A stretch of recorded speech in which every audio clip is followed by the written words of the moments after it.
cornerback tandem of all time, Dennis Thurman and Everson Walls. Number 10. They were wonderful. They knew when to jump routes. Intercepted the 20. Touchdown, Dallas. And then once the ball's in the air, those guys felt like it was their ball. They had a lot of things that you just can't teach to players. In the early 80s, the Cowboys were still very much America's team. The handoff, Dorsett up the middle.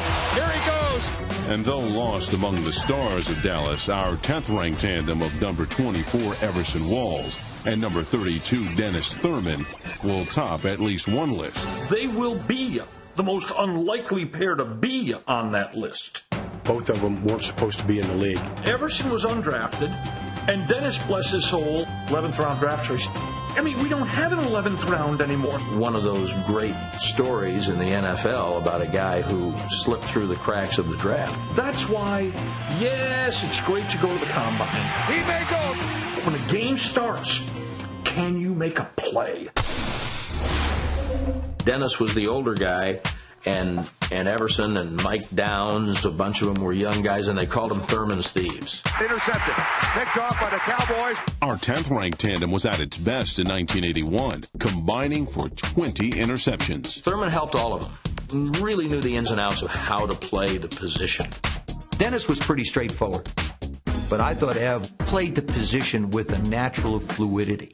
Everson Walls snagged 11 interceptions in 81 as an all-pro rookie. I'm out there trying every play just like anyone else, and I think my statistics are proving that, I can be as good as any professional ball player out there. Number 24, Everson Walls, will not win every sprint, but he will beat everyone to a football in flight. Everson Walls might have had the best ball recognition skills of any cornerback I've ever seen. Oh, mercy! How did he catch it? Everson Walls drove me nuts because he was never where he was supposed to be. The common word, he's a gambler. There are times we'd get Ev right where I wanted him. He'd jump in, Art be 10 yards open down the field. Touchdown, Redskins! But I would always say, you show me a player that never has been beaten, or you're going to show me a player that's never taken a chance. He catches a couple and they catch a couple. It kind of offsets each other. Walls reached 4 Pro Bowls in his first 5 seasons, and Dallas routinely placed among the league's interception leaders. Either one of those guys had great speed, but both of them were great athletes. That if the ball's in the air, they felt like it was their ball. That's just their mentality of coming into the league through the back door. He's going to score!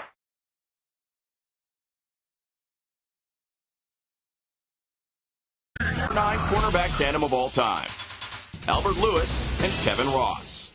The Chiefs teams of that era had tremendous secondaries. Intercepted on the far side. Way to go, defense! But Derek Thomas and the Chiefs' pass rush got most of the attention. Out of respect for the rush, they're trying to throw the quick passing game. On a defense that led Kansas City to the NFL's best regular season record in the 90s. I like the character of this football team. Albert Lewis and Kevin Ross were the heart and soul of that Kansas City Chiefs defense. Ross and Lewis, the finest cornerback duo in the business. From 1984 to 1992, Kevin Ross and Albert Lewis manned the corners in Kansas City, proving a chief concern for opposing offenses. If you look back at the statistics from that era, Should be intercepted, it is! They were a team that was almost impossible to throw on. Fewest passing yards allowed, most interceptions. And he's going to be intercepted! Lowest quarterback rating allowed. They were two great corners, but they had two different personalities. When you looked across at Albert, you knew you were playing against a guy who could cover. In terms of just watching somebody play that position with grace, Albert Lewis is at or near the top of the list. Tall, lanky guy, great skills. Speed like a greyhound. He could lock down on somebody and just take out their number one receiver. He did a hell of a job. He never got off of you. And his impact extended beyond the secondary. This guy defined how to block a punt. Lewis blocked 10 punts with Kansas City, It's blocked by Albert Lewis. resulting in 4 touchdowns. Picked up by Kevin Ross. It's a touchdown. mean, they were the playmakers on that football team.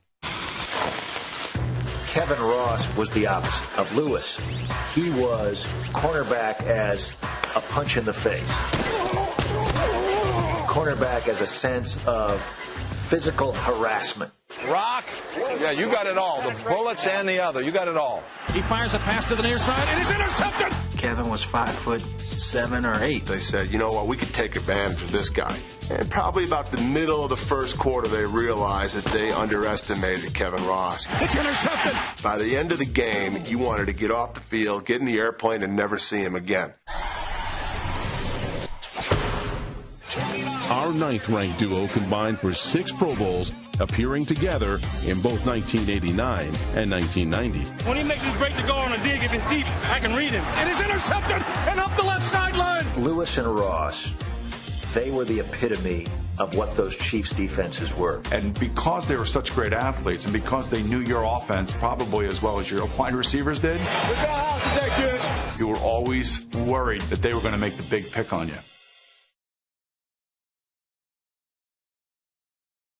Tandem of all time, Skip Thomas and Willie Brown.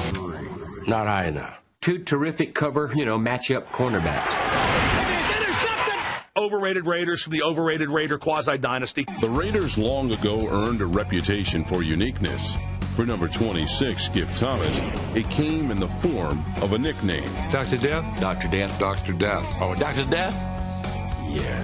Dr. Death to the 25, and Doctor has saved the day. Everyone thought it had something to do with his being tough. You don't have any fights this week? Oh, man, we got to have some fights. Holy Toledo, it's a free-for-all. It fit. It definitely fit. I guess I did strange things. I'd be mad. Instead of knocking a pass down, I'd take and kick at it like I was playing soccer. The 205-pound Dr. Death often meant lights out for opposing receivers. He just unloaded on him. And he picked off 16 passes in a 4-season stretch.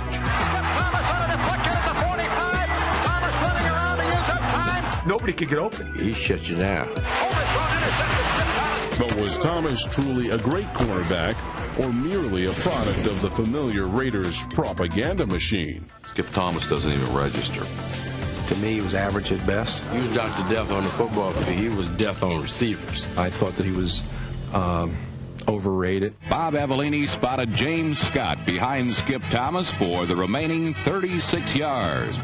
Teams in big spots felt like they didn't want to throw at Willie Brown. They could throw at Skip Thomas. You don't know how good he could have been. I mean, Skip doesn't even know. He probably could have had 30 or 40 interceptions, but he didn't want interceptions. He would punch the ball, and we'd say, Skip, catch it. He wanted me to practice intercepting, and I'd always tell him, pay me.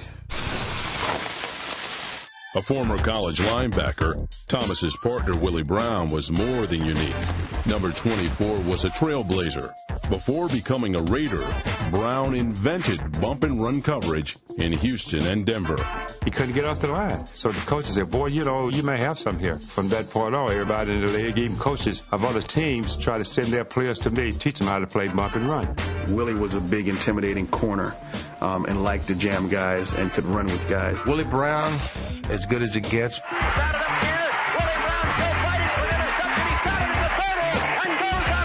Great cover guy, great hands. Our number 8 cornerback tandem won a Super Bowl and totaled 5 All-Pro selections and 9 Pro Bowl appearances, all of them by Willie Brown. The Raiders captain also returned 3 postseason interceptions for touchdowns. You can't throw out, those kind of routes on me because you got one chance, complete it. That's to me. He's going for a touchdown, you try it. A 50-yard interception returned by Willie Brown. The Super Bowl one was against Fran Tarkenton. Same thing, try to run out, and then again, you don't throw outs on me. Intercepted by the Oakland Raiders, Willie Brown. He's going all the way. Old man Willie. Touchdown Raiders. That's a great pick between Willie and Dr. Death because these two guys could cover.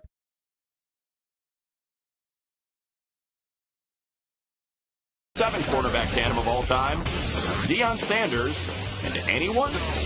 Plus anybody? There's only one Deion Sanders. Deion Sanders, to me, is the greatest single player that ever played the game of football. We've never seen another player with that type of skill level. And Deion Sanders leaped and intercepted on our 39. God, he was good. He was so good. In a game full of remarkable athletes, Deion Sanders stood out. In a 5-team career, our number 7 cornerback, solo artist, started opposite 13 different counterparts, almost none of whom struck fear in opposing offenses. We just gonna have fun and play ball. If you team Deion Sanders up with any average cornerback, you're going to get results. McKyer intercepts on the 50. McKyer gives it to Deion. He could make any tandem he played with the best tandem in football. No, I don't think you can say that. At least I want him to have a little talent. If the other corner can't play, you're going to find it. You can't hide a corner. Regardless of what cornerback started opposite him, this one-man tandem improved defenses. He may score. The Cowboys and 49ers became champions in Sanders' first season with each team. He could more take away not only a player, but almost the side of an entire field. You're able to put Deion on one receiver, and you design a defense around the other 10. So it narrowed the playing field. And he throws. Passes picked by Deion. He would bait quarterbacks into throwing and pick it off. Quarterbacks understood that just because a guy looked open against Deion Sanders didn't mean he was open. He loved being thrown at because he could score. Bam. He was smart. Intercepted by Deion Sanders on the 25 to 30. Deion Sanders going for a long touchdown.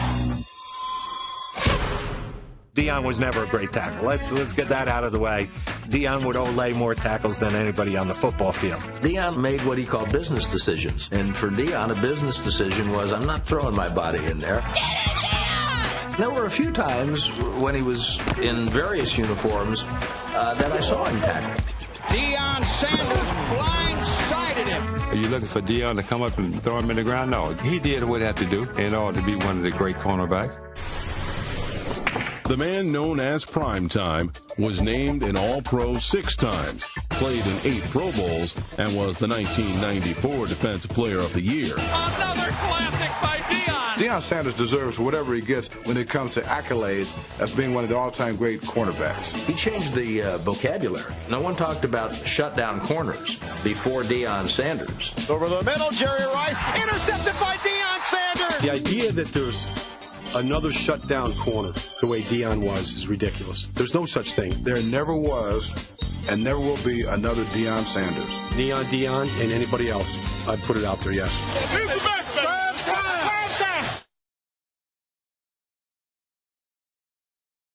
Cornerback tandem of all time, J.T. Thomas and Mel Blount. To mention Mel Blount and Deion Sanders in the same sentence is insulting to Mel Blount. That's the best quarterback tandem ever because Mel Blount's the best cornerback ever, and anyone who says otherwise is wrong. JT on the other side was great. I mean, those guys personified the way the game was played. I couldn't imagine anybody being better than Mel Blount. If he was in the vicinity, it had to be an awesome throw to get through there, or he was going to pick it off. Oh, I just pitied those receivers. He was huge. You did got to put it in the right perspective. Back in those days, they could put their hands on you, push you all over the field till the ball was in the air. Mel Blount dumped him. You could do your mugging, up and down the field, and nobody cared. Nobody had a better name for that position because he was blunt. You couldn't get around him. He'd beat you up. He'd throw you out of bounds. I mean, it was like running against a mountain. One of the things that I always wanted to do was let people know that this is my territory. I didn't like it when he was on my side. We didn't get as much action as we'd like. Blount had Renfro beautifully covered one-on-one. I think the ball club as a whole played well. Why are Blount and Thomas not higher on our list? They benefited from playing with one of the best defenses ever, the Steel Curtain of the 1970s. He's sacked. Let's be honest. If you threw a water balloon into the huddle of that Steelers team, you'd splatter about 6 Hall of Famers. I made the comment at my Hall of Fame induction how fortunate I was to play in arguably the greatest defense of all time. Every one of these guys on this team played in the Pro Bowl. It's pretty impressive. Left cornerback, number 24, J.T. Thomas. James Thomas Jr. was the Steelers' first-round draft pick in 1973. He made the Pro Bowl in 1976 and picked off 20 passes in his career. JT was probably underrated for his talent. I think he was overlooked. I think he was a heck of an athlete, a heck of a defender. To the outside, picked off by J.T. Thomas. Oh, JT was very good. I mean, he's not one of your legendary quarterbacks, not in a class with a guy like Mel Blount. I don't agree with this particular selection. Somebody had to be along for the ride, and it was Thomas, a good little player, but I think he was along for the ride on some of those teams. He never became the player they thought he was going to be, which was they thought he would be the equal of Mel Blount.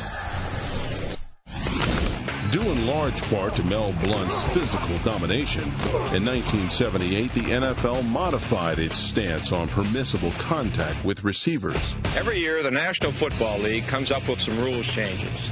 This year the most important changes concern pass coverage and the interaction between receivers and defenders. Any contact beyond 5 yards that's initiated by the defensive player is to be called illegal contact. They changed the game because he was too good.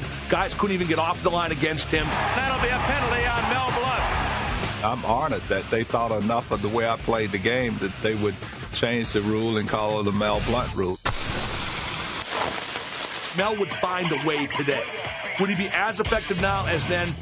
Boy, there's almost no way of knowing that. You could do a lot of damage in 5 yards.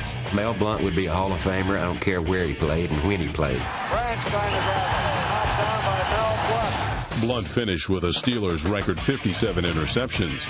But the resume of our number 6 cornerback tandem is highlighted by wins in Super Bowls 9, 10, and 14. Mel Blount and J.T. Thomas, the best cornerback pairing ever. Case closed. And now, the number 5 cornerback tandem of all time, Dick LeBeau and the Hall of Famers. These guys could play. Night Train Lane intercepts a Brody pass. Intercepted by Dick LeBeau. And Barney scored unmolested. The Lions in the 60s had one of the best secondaries probably in NFL history. Dick LeBeau was, for years, considered one of the most solid, smart, consistent players in the game. And then on the other side, you kind of had 2 generations of Hall of Fame players, Night Train Lane, and then Lem Barney. I told them both that, I put them in the Hall of Fame because everybody was so busy throwing over on my side of the field. The Lions placed a cornerback in the Pro Bowl every year of the decade. There aren't too many teams that have had a run like that. Number 81, Night Train Lane. Number 44, Dick LeBeau. And number 20, Lem Barney. Each rank in the top 15 for career interceptions. When you get those kind of interceptions, it's pretty doggone good. I believe Night Train Lane was the best ever at cornerback. Night Train Lane was one of these physical players. Every bit of 6'4", 6'5", and maybe 218. Here's a guy that could have played in any era. But the play is diagnosed perfectly by Night Train Lane. He had the size, had the speed to get up and beat somebody that halfway to death. Night Train literally went for the head. I mean, they used to talk about the Night Train necktie. And the quarterbacks didn't like Night Train because he was a reckless player. He would let the receiver get free. Then once the ball was in there, he'd go pick it. Night Train Lane intercepts the Brody pass. Most gamblers end up getting run out of the league, but not Night Train. Dick LeBeau renders stability to the defensive backfield with his crunching tackles and key interceptions. Night Train Lane and Dick LeBeau were 2 different types of defensive backs. Quarterback started throwing over to Dick LeBeau's side, which was just as bad. Veteran cornerback Dick LeBeau, number 44, is so savvy that he looks as though he is running the offensive pattern. He's still in the top 10 in the National League history in interceptions. One thing about Dick LeBeau, he wasn't as big as Night Train, but he is a great student of the game. Never caught him out of position. He always knew where he was going. He's just solid as the Rock of Gibraltar. At the other corner is Lem Barney, who might be the most versatile athlete in the game today. And then Lem Barney came along, and physically, he was just such a great athlete. Lem was probably the quickest guy I've ever seen. His feet were like he was gliding around. He was more than just a Hall of Fame cornerback. He did things that were spectacular. Lem Barney scampered 45 yards into the end zone. The perfect example is in his very first game, the very first play, he jumps the route. The season wasn't even 10 minutes old when number 20, Rookie Lem Barney shocked the partisan Packer backers with a 24-yard interception. Here was a defensive player who compiled almost 4,000 yards. That's a pretty funny idea, defense. When Starr put the ball in the air, it was like putting it on a plane bound for Miami, with either Barney or LeBeau willing to play the role of hijacker. They had 3 superstar cornerbacks in the same decade. When people talk about the great secondaries, the Lions get overlooked because they didn't win a championship. That doesn't mean they don't deserve to be there. That was one of the great defensive secondaries ever, both of them, first generation and second. The number 4 cornerback tandem of all time, Bob Jeter and Herb Adderley. 4. Why you got him at number 4? I thought they were better than that. You ever play against a better tandem? Well, now. They face their opponents with a sword in one hand and a sledgehammer in the other. I guess not. I guess not. They were damn good.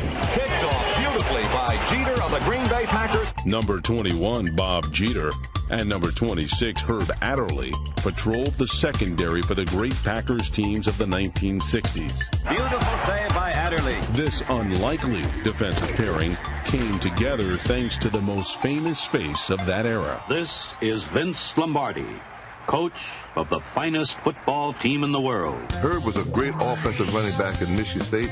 Bob Jeter was a great running back at Iowa. What the hell's going on out here? Bob Jeter set a Rose Bowl record, 194 yards in 9 carries. These are both great runners. They had great speed. Bobby Jeter skirts the sidelines here to the 10 and into the end zone.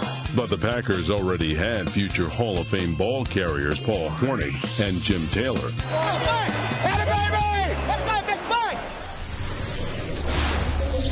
When Vince Lombardi saw Herb Adderley, he said, this guy is just too good to put him on the offensive side of the ball where he may not play, where this guy can really be a defensive star. I could run because I was a running back, so I used to want to get my hands on the football and take off and go the other way with it. Picked off by Herb Adderley of Green Bay. All the way for a Green Bay touchdown.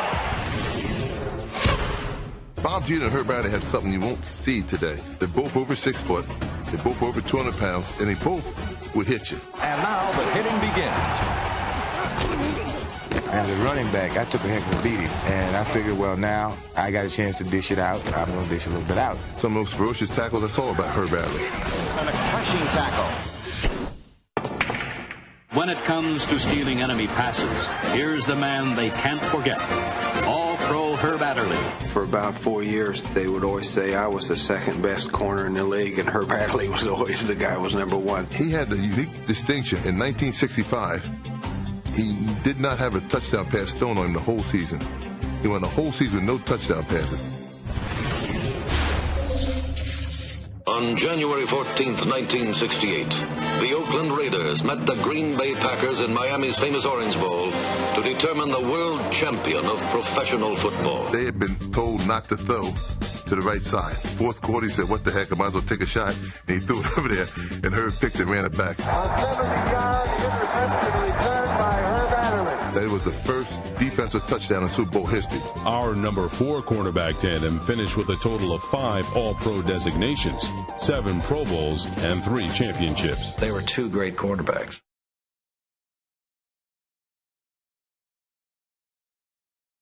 The 3 cornerback tandem of all time, Ronnie Lott and Eric Wright.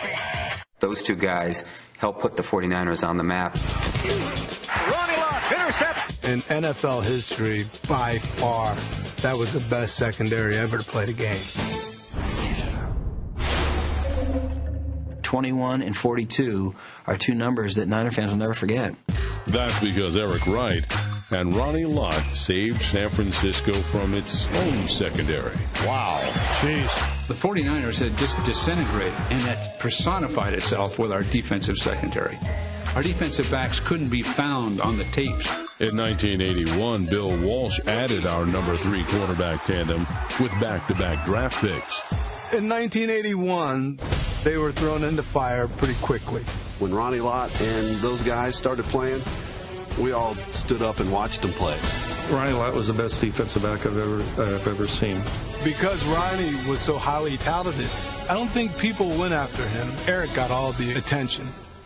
But after, like, midway through the season, and it is intercepted. You couldn't throw it at Eric anymore. These guys, they were rookies, but they had confidence through the roof. They were 27th in defense in 1980, and they drafted those starting defensive backs. They went up to second this year. And it is intercepted, taken away by Ronnie Lott. Our third-ranked tandem capped its rookie season with a Super Bowl. 49ers have won it. Ronnie was one of those special, unique talents. Ronnie just intimidated people.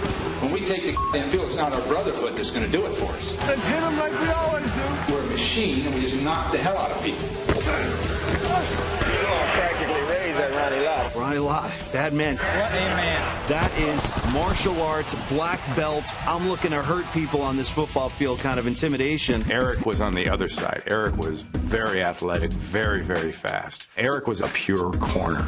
Eric Wright, to me, had this sense that as soon as I am allowed to touch you, I'm going to clobber you. A great player, isn't he, gone pro this year? I thought Eric Wright was one of the best man-to-man cover guys to ever play the position. They were hyper-aggressive backs. Intercepted by Wright. That were not afraid to go for the ball and make the big play.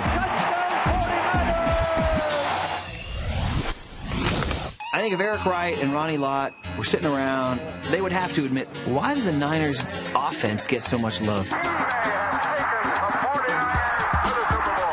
We were as important, if not more important.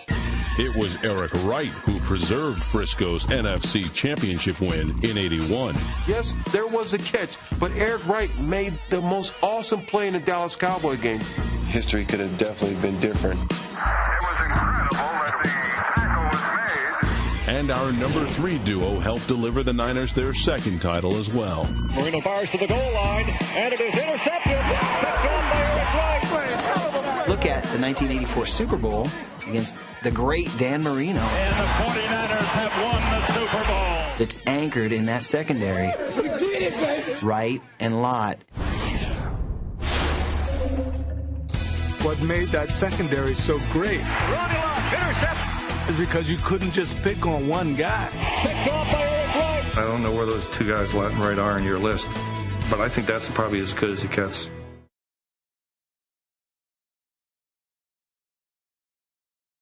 The number 2 cornerback tandem of all time. Hanford Dixon and Frank Minifield. Actually, I'd probably put him number 1, to be honest with you, because I played him so much every year, twice a year. The Browns burn Cincinnati on the bomb on the very first play. Two guys with a tremendous amount of impact. When you talked about the Browns defense, you began with Minifield and Dixon. It was pick your poison. Oh, my. What's an offense going to do when you've got a shutdown corner on each side? Frank Minifield and Hanford Dixon were perfectly cast in their city. Not only great corners, but tough guys. They were, in many ways, the personality of that defense. Look at the surroundings, the fans, the noise. This crowd can't get enough. The weather. We have a heat wave here at the stadium today with a wind chill factor of about 5. Frank Minifield and Hanford Dixon fired up Cleveland's faithful fans in the mid-'80s. Then named them. They're the ones that really started what became known as the dog pound. It was after one game, Hanford said, I think we got a dog pound out there in the bleachers. Right in front of the dog pound. The dog pound, those people were fanatics. Kind of make the hair stand up on the back of your neck. Between them and the dog pound, one of the most difficult places and teams to play against. The pulse of the dog defense was the best set of corners in the game. All-pros Frank Minifield and Hanford Dixon. They're obviously, as a unit, the best in the National Football League. Firing on the right side, intercepted. Hell of a job, defense. Hell of a job. They weren't dominant because of their athletic greatness. They were dominant because of their mental will. The thing that enables them to be effective is their personality, their attitude.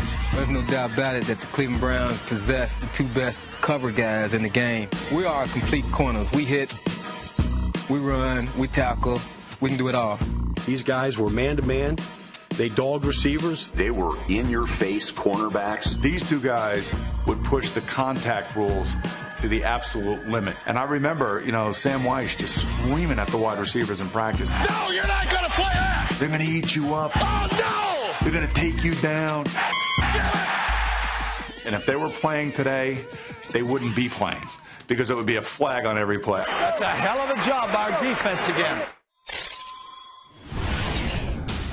Dixon tormented wide receivers at the line of scrimmage. There's no place you could have thrown that ball. In 1987, only 7 passes were thrown in the direction of Hanford Dixon. From 1986 to 1988, Dixon was a regular in Honolulu. And each one of those years, Frank Minifield joined him. Firing on the right side, intercepted. I think there is definitely some competition going on between the two of us.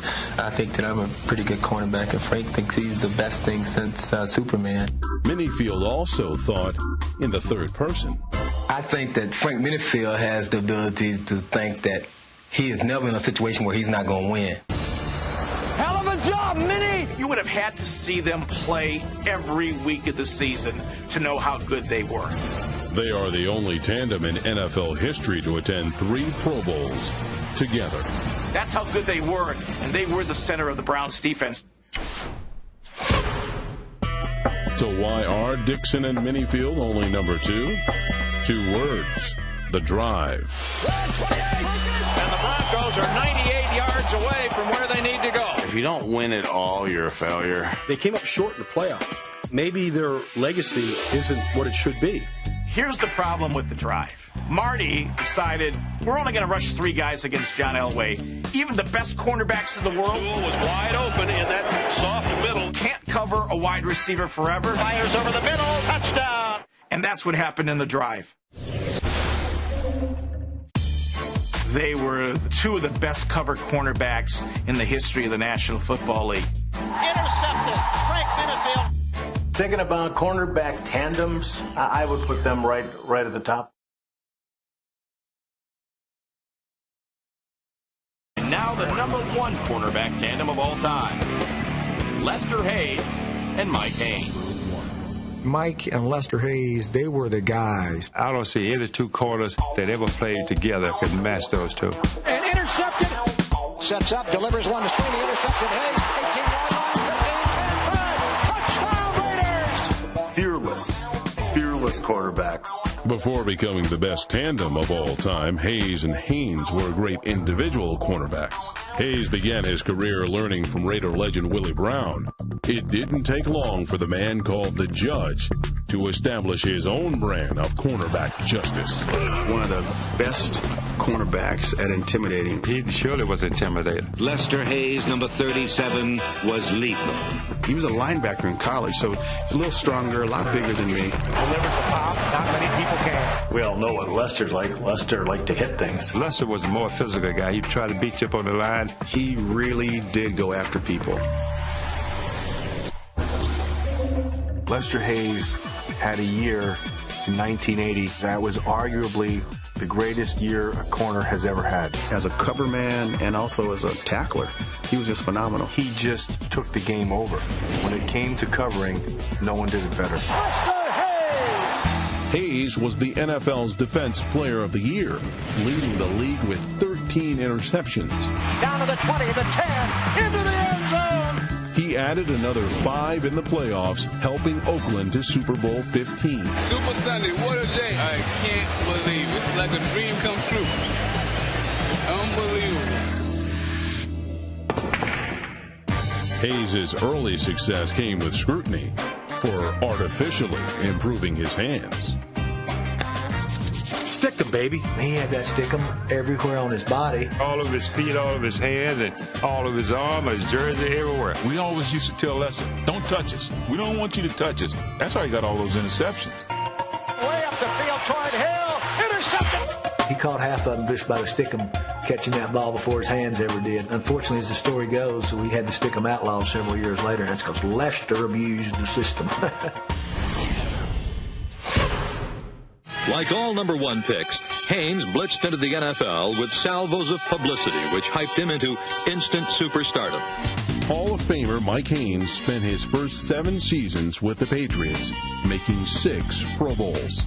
If you're looking for an ideal corner, would be Mike Haynes. Mike had everything you want to look for. 43-inch vertical. 6'2 and a half, 6'3", weighing about 200 pounds. Had long arms. Fires it long and deep left side, could be picked off. It is! Tremendous speed, faster than Blunt. He's down the sideline. Look at the speed of that man. Touchdown. I studied a lot. Number 40 succeeded because his helmet was firmly rooted to his head. It's really scientific. If I can slow the guy down like 1/10 of a second, I'm really doing a great job. Our number 1 cornerback tandem was created as a result of a contract dispute. Haynes played out his option with the Patriots in 1982. The following November, his contract was awarded to the Raiders for 2 draft picks. Was the greatest steal of all time. When the Raiders got Mike Haynes, they said, oh my God. From the start, an intimidating Raider defense dominated. With big plays by number 37, left corner Lester Hayes. And by number 22, right corner Mike Hayes. What do you do if you're an offense? Now you have 2 strong guys in there. Where did they throw the ball?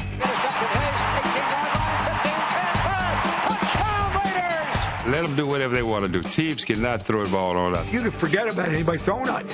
Our number 1 cornerback tandem combined for 14 Pro Bowls and starred on the Raiders' run to a win in Super Bowl 18. And the celebration will begin. The Los Angeles Raiders, Kings of the Hill in Super Bowl 18. The best 2 I ever coached. No question about it. I can take a nap, go watch the game on TV. Okay, Mike, good, yeah. That's it, good, that's it. All right. Tremendous, tremendous. Jump ball and intercepted. It's hard to find tandems like that. There's not 2 that I can think of who would be better. Great pick.